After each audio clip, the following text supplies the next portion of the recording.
ओम नमः सिद्धेभ्यः।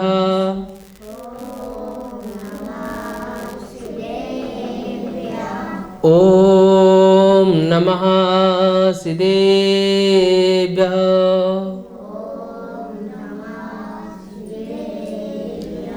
ओम नमः सिद्धेभ्यः।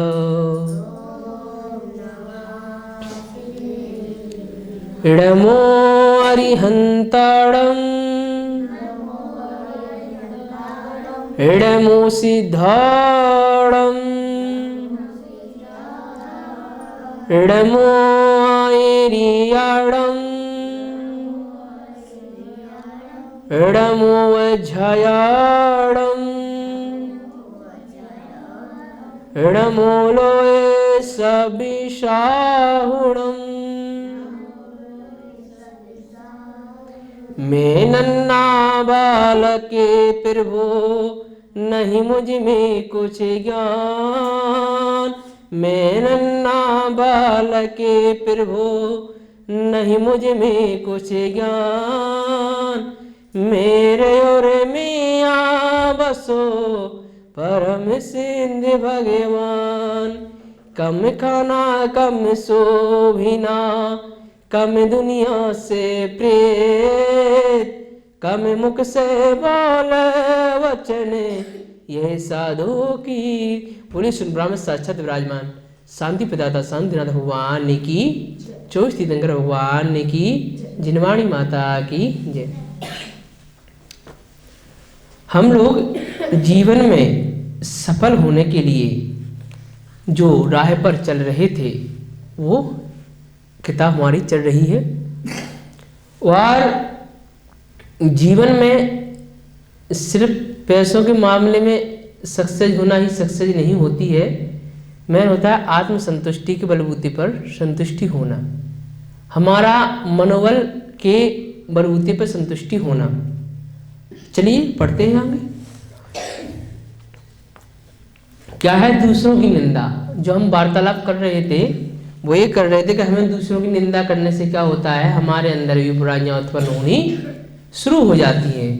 अगर हम दूसरों की निंदा करते हैं तो हमें सबको यही समझाना है कि हम खुद भी दूसरों की निंदा ना करें और दूसरों की निंदा सुने भी ना, क्योंकि सुनने से भी हमारे ऊपर जो मतलब नेगेटिव एनर्जी आती है उसका ही प्रभाव आपके पास पड़ता है, हमारे पास पड़ता है। चलिए, दूसरों की निंदा करने से दूसरे का बुरा हो या ना हो ये जरूरी नहीं है, किंतु आपके चित्त में कलुषता आना स्वाभाविक है। आपके चित्त में कलुषता का मतलब है आपके मन में क्लेश आना स्वाभाविक है, चाहे दूसरों को उससे हानि हो या नहीं हो, है ना। आप किसी के लिए बुरा सोचकर स्वयं अपने लिए बुरा सोच लेते हैं। आप सोचते हो दूसरे के लिए बुरा, लेकिन वास्तव में आप खुद के लिए बुरा सोचते हो, आप दूसरे के लिए नहीं सोचते हो। हमें ऐसा लगता है कि हम दूसरों के लिए बुरा सोच रहे हैं, लेकिन वास्तव में खुद के लिए बुरा होता है। अपने घर में सांप को यह सोचकर नहीं पाले कि वह पड़ोसी को डसेगा। क्या है, यह सोचकर कभी नहीं पालना चाहिए कि वो किसको डसेगा, पड़ोसी को डसेगा। सांप को अगर यह सोच करके पालते हैं कि वो पड़ोसी को डसेगा तो ये गलत सोच है ना। शास्त्रों में दूसरों की निंदा करने वालों के मुख को नगर में बहने वाली नाली के सदृश कह दिया है। क्या कह दिया है, नगर में बहने वाली नाली के सदृश। दूसरों की निंदा करने वाले मुख को, है ना, हमें दूसरों की निंदा करने से क्या होता है, माना कि बाहर गंदगी फैल रही है, वह उतना गंदा मुख कहलाता है। लेकिन हमें ये सीख मिल रही है भगवान के प्रांगण में बैठ करके, तो हम बहुत भाग्यशाली हैं। हम क्या है, बहुत भाग्यशाली है कि हमें धर्म का ज्ञान पढ़ने के लिए मिल रहा है, सीखने के लिए मिल रहा है। और क्या है, तथा असत्य बोलने वाले को सर्पिणी बिल कहा है। क्या है, असत्य बोलने वाले को सर्पिणी बिल कहा है, जो कि मुख रूपी बिल से निकलकर, किससे? मुख रूपी बिल से निकलकर कानों में प्रवेश कर भयानक संताप को जन्म देती है। मुख रूपी मतलब क्या है? हमारे मुंह के द्वारा क्या निकलती है? निंदा निकलती है। क्या निकलती है? निंदा। और जब निंदा निकलती है हमारे मुख के माध्यम से तो वह कई लोगों को डसती है। हमें लगता है किसी को डसेगी नहीं। अंधों के अंधे होते हैं, ये भी एक निंदा का ही रूप है। क्या है? निंदा का ही रूप है। कितने लोगों को डसा? डसा नहीं से डसा है। और ऐसी बहुत सारी चीजें हैं जो एक दूसरे के मतलब घातक साबित होती हैं। कई लोगों को मतलब गालियां दे दी तो लड़ाइयाँ हो गई, है ना। इंसानों में भी लड़ाइयाँ हो गई, बहुत बड़ी बड़ी लड़ाइयाँ हो गई, घरों में लड़ाइयाँ हो गई। सिर्फ मुख के कारण हुई है। मुख के कारण कि वो मुझसे जो गलत शब्द बोले गए ना, उन्हीं की वजह से लड़ाई हुई है।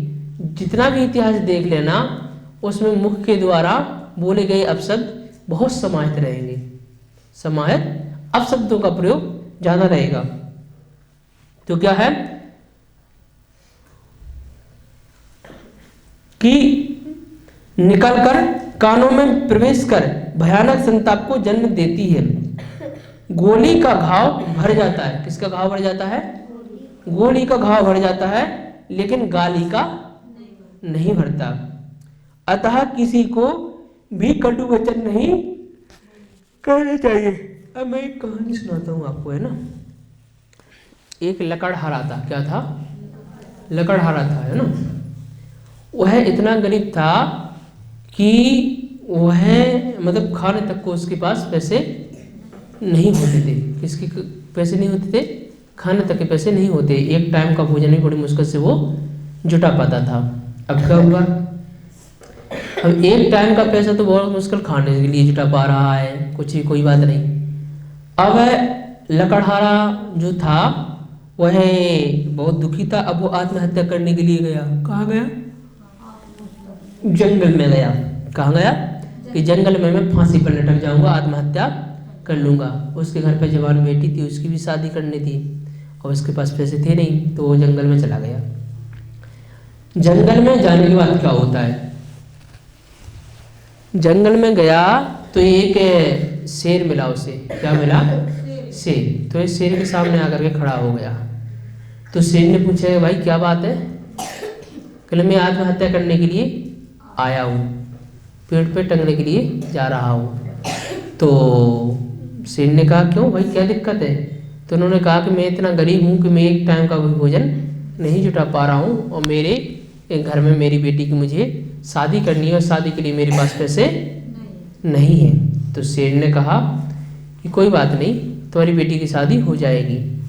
तो लकड़हारे ने कहा कि कैसे हो जाएगी, मेरे पास पैसे तो है नहीं और आप मेरी इसमें क्या हेल्प कर सकते हो। तो शेर ने कहा कि चलो आप मेरे साथ आओ, मैं आपको कुछ देता हूँ। तो वो गया, तो वो अपनी गुफा में लेकर के गया। गुफा में एक सोने का घड़ा था जिसमें सोने की मुहरें भरी हुई थी। तो वह उसने उसको दे दिया कि जाओ अब तुम धूमधाम से अपनी बेटी की शादी कीजिए। आ गया और बस शादी की तैयारियां सारी कर ली। शादी की तैयारियां सारी करने के बाद क्या होता है? शादी की सारी तैयारी कर ली। सारी तैयारियां करने के बाद क्या होता है कि बस लकड़हारे ने शेर को भी निमंत्रण दिया। किसको दिया? हाँ, शेर को भी निमंत्रण दिया। अब शेर को भी आना था शादी में, शेर को भी आना था। अब क्या हुआ?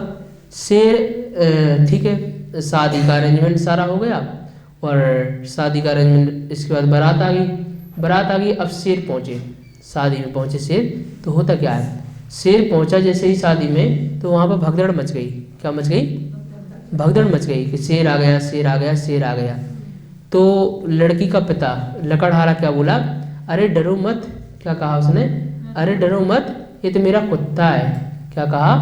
अरे डरो मत, ये तो मेरा कुत्ता है। शेर वापस आ गया। शेर शादी में फिर गई नहीं, अंदर नहीं गया, वापस आ गया। फिर लकड़हारा दूसरे तीसरे दिन पहुंचा कि आप शादी में से भाग क्यों आए हैं? शादी में से भाग क्यों आए? तो शेर ने कहा कि तुम मेरे पाँव में कुल्हाड़ी मारो। क्या करो? मेरे पाँव में कुल्हाड़ी मारो। लकड़हारे ने कहा कि मैं तुम्हारे पाँव में कुल्हाड़ी कैसे मार दूँ, है ना, मैं नहीं मारूंगा। तो उसने कहा तुम मारो मेरे पैर में कुल्हाड़ी, वरना मैं तुम्हें खा जाऊंगा, वरना मैं तुम्हें खा जाऊंगा।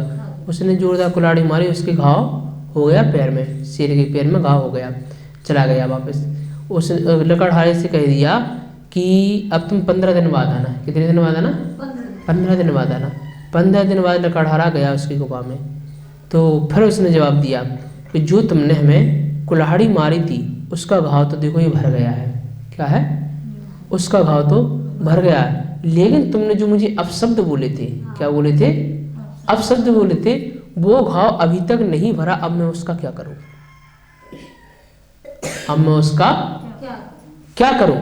तो हमें कभी भी ऐसे किसी को अपशब्द नहीं बोलना चाहिए, गुस्से में आकर के या फिर मजाक में आकर के, जो उसके दिल पे घाव कर जाए, जो उसके मन मस्तिष्क में इस तरीके से घाव कर जाए, जो बार बार पीड़ा दे कि इसने मुझसे ऐसे शब्द बोले, है ना। यही सिद्धांत कहता है। पर निंदा क्या है? पर निंदा को महापाप बताते हुए हरिवंश पुराण में कहा है कि यदि कोई व्यक्ति किसी के विद्यमान दोषों को भी कहता है, क्या है? यदि किसी के विद्यमान दोषों को भी कहता है तो उसे प्रबल पाप का बंध होता है। विद्यमान दोषों को भी कहता है, अगर वो दोषों को भी व्याख्यान करता है ना, उसके अंदर दोष है, अगर तब भी उस दोषों को व्याख्यान करता है, तब भी क्या होता है? प्रबल पाप का बंध होता है। तब फिर जो व्यक्ति किसी के अविधिमान दोषों को कहता फिरता है, उसे तो निश्चित रूप से नरक ले जाने वाला महापाप लगेगा ही, इसमें क्या संदेह है। विद्यमान दोषों को छोड़ दीजिए। क्या है? विद्यमान दोषों को छोड़ दीजिए और अविधिमान गुणों को ग्रहण कर लीजिए। अच्छाई जहाँ से भी मिले उसे तुरंत अपना लेना चाहिए। अच्छाई जहाँ कहीं से भी मिले, कहीं से भी अच्छाई मिले उसे तो क्या करना चाहिए? तुरंत अपना लेना चाहिए। सदैव गुण ग्रहण का भाव रहना चाहिए और दोषों पर दृष्टिगत नहीं करना चाहिए। गुण ग्रहण का मतलब गुण ग्रहण का से मतलब रहता है कि भाव ऐसे होने चाहिए कि दूसरों से मतलब गुण ग्रहण कर सके, अब गुण नहीं। क्या है? अब गुणों को ग्रहण ना करके गुणों को ग्रहण किया जाए, है ना। सड़क किनारे दो दोस्त झगड़ रहे थे। क्या हुआ था? सड़क के किनारे दो दोस्त झगड़ रहे थे। एक कह रहा था हमारे दो कान इसलिए हैं कि एक कान से सुनो और दूसरे से निकाल दो, एक से सुनो और दूसरे से निकाल दो। दूसरा कह रहा था नहीं, हमारे दो कान इसलिए हैं कि दोनों कानों से खूब सुनो। क्या है? दोनों कानों से खूब सुनो। वहां से गुजरते हुए एक संत ने पूछा ये क्या हो रहा है? दोनों ने अपनी पूरी बात बताई। दोनों ने क्या किया? अपनी पूरी बात बताई। तब संत ने कहा तुम दोनों ही ठीक कहते हो। जब कोई बुराई की बात करे तो एक कान से सुनो और दूसरे से निकाल दो। अगर कोई बुराई की बात करे तो एक कान से सुनो और दूसरे से निकाल दो, लेकिन जब अच्छाई की बात करे तो दोनों कानों से सुनो और मन में बिठा लो। मन में क्या कर लो? बिठा लो। तो संत ने उसे मतलब समझाया। और क्या है? वास्तव में परदोषदर्शी निंदक अपने मित्रों की संख्या कम कर लेता है। वास्तव में दूसरों की निंदा करने वाला व्यक्ति जो होता है अपने मित्रों की संख्या कम कर लेता है। क्या कर लेता है? कम कर लेता है। क्योंकि अगर हर चीज में अगर बुराइयां दिखेगी तो इसका कोई भी मित्र नहीं बनेगा, कोई भी मित्र नहीं बनेगा। और शत्रु की संख्या बढ़ा लेता है। क्या करता है? शत्रु की संख्या बढ़ा लेता है। हर व्यक्ति के काम में अगर व्यक्ति को बुराइयां ही नजर आएंगी तो वह शत्रुओं की संख्या बढ़ती जाएगी। जो लोग परलोक और पुनर्जन्म में विश्वास रखते हैं, क्या है? जो परलोक और पुनर्जन्म में विश्वास रखते हैं उन्हें यह जरूर ध्यान रखना चाहिए कि परनिंदा से पूर्व जन्म में नीच कुल और नीच गोत्र में जन्म लेना पड़ता है। परनिंदा से क्या होता है? दूसरों की बुराई करते हैं उन्हें नीच कुल में जाना पड़ता है। और आगे बढ़ते हैं ना, एक कहानी के माध्यम से इसको स्पष्ट करते हैं। एक साधु, क्या है, एक साधु एक गांव से गुजर रहे थे। एक साधु थे, एक गांव से गुजर रहे थे। कुछ लोगों ने भीड़ लगा ली और उन्हें बहुत गालियां दी। कुछ लोगों ने भीड़ लगा ली, उन्हें गालियां दी। साधु ने कहा, भाइयों, तुम्हारा काम पूरा हो गया हो तो मैं आगे जाऊं। भाइयों के उन्होंने क्या कहा, भाइयों तुम्हारा काम पूरा हो गया तो मैं कहाँ जाऊं, आगे जाऊं। उन लोगों ने कहा कि हम लोग गालियां दे रहे हैं। क्या है, हम लोग गालियां दे रहे हैं, क्या आपको समझ में कुछ नहीं आता, क्या आपको समझ में कुछ नहीं आता। साधु ने कहा, तुम गालियां दे रहे हो वह मैं समझ गया, लेकिन मैंने गालियां देना बंद कर दिया है। क्या है, मैंने गालियां लेना बंद कर दिया है। तुम्हारे देने का क्या होगा, तुम्हारे देने का क्या होगा, जब तक मैं लूंगा ही नहीं। साधु आगे बोला, जब मैं पिछले गांव में था तब लोग मेरे लिए मिठाइयाँ लाए थे। क्या लाए थे, मिठाइयाँ लाए थे। मैंने कहा कि मेरा पेट भरा है। वो लोग अपनी मिठाई अपने घर ले गए। कहाँ ले गए, घर ले गए, वापस ले गए और आपस में बांट कर खा ली। क्या की, आपस में बांट कर खा ली। तुम लोग गालियां लेकर आए हो और मैं नहीं ले रहा हूं। अब तुम उन गालियों का क्या करोगे, उन गालियों का क्या करोगे, किसको बांटोगे। मैं ले नहीं सकता, अतः वे आपके पास ही रह जाएंगी। अगर कोई अपशब्द बोलता है और हमें अगर प्रसन्न रहना है, अगर हमें प्रसन्न रहना है तो उनके अपशब्द को आप ग्रहण ना करें, ना लें, है ना। क्योंकि एक अपशब्द की वजह से मनुष्य कई बार काफी दिनों तक दुखी रहता है, रहता है नहीं रहता है। और काफी दिनों तक दुखी रहने से मनुष्य बीमार भी हो जाता है, कई बार बीमार पड़ता है। और फिर बीमार होने की वजह से क्या होता है, उसको लॉस होता है पैसों का, शरीर का, है ना। एज सिस्टम भी उसे ही ग्रहण करने पड़ते हैं। जब कोई आपको गाली या दुर्वचन कहे तो यह सोचना कि वास्तव में उसके पास देने के लिए यही था। क्या था, उसके पास देने के लिए क्या था, यही था। क्योंकि जिसके पास जो होगा वही तो देगा, जिसके पास जो होगा वही देगा ना। अब रही उसे लेने की बात, तो वह आपके अधीन है, उसके अधीन नहीं, है ना। अगर आप कोई चीज नहीं लेंगे तो कोई जबरदस्ती तो आपको दे नहीं सकता। दे सकता है क्या, नहीं दे सकता ना। कब देगा, जब आप लोगे, जब आप लोगो।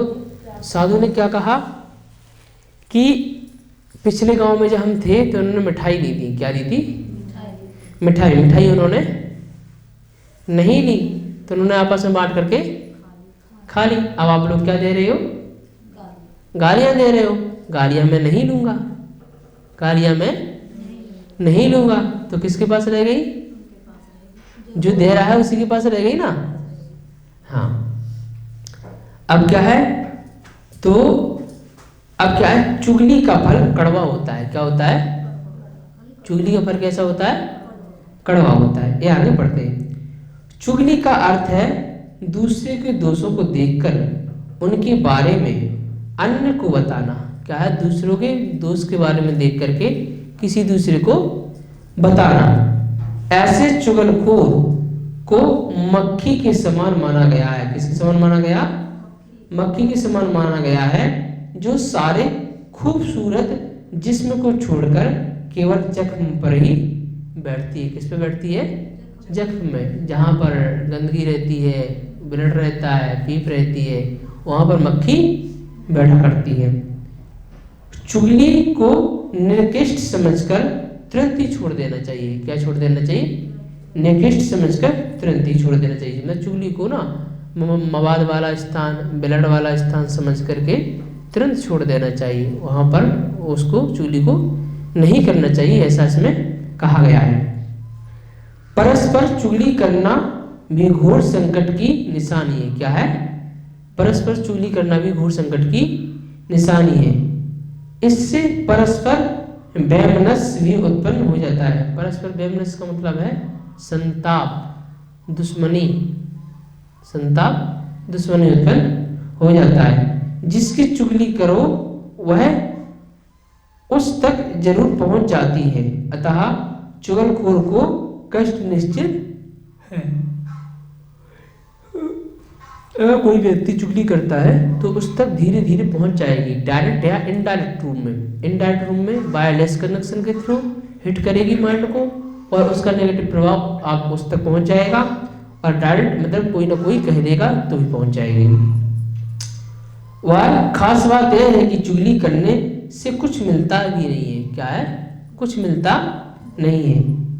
अब समझना है ना, एक कहानी के माध्यम से। एक कुत्ता जंगल में जा रहा था। कहाँ जा रहा था? जंगल में जा रहा था कि सामने से अचानक एक शेर आ गया। कौन आ गया? शेर आ गया। वह डर तो गया लेकिन उसने हिम्मत से काम लिया। उसने क्या किया? हिम्मत से काम लिया और तुरंत ही एक युक्ति सोच निकाली। वह कड़क कर शेर से बोला, वाह आज तो मजा आ गया।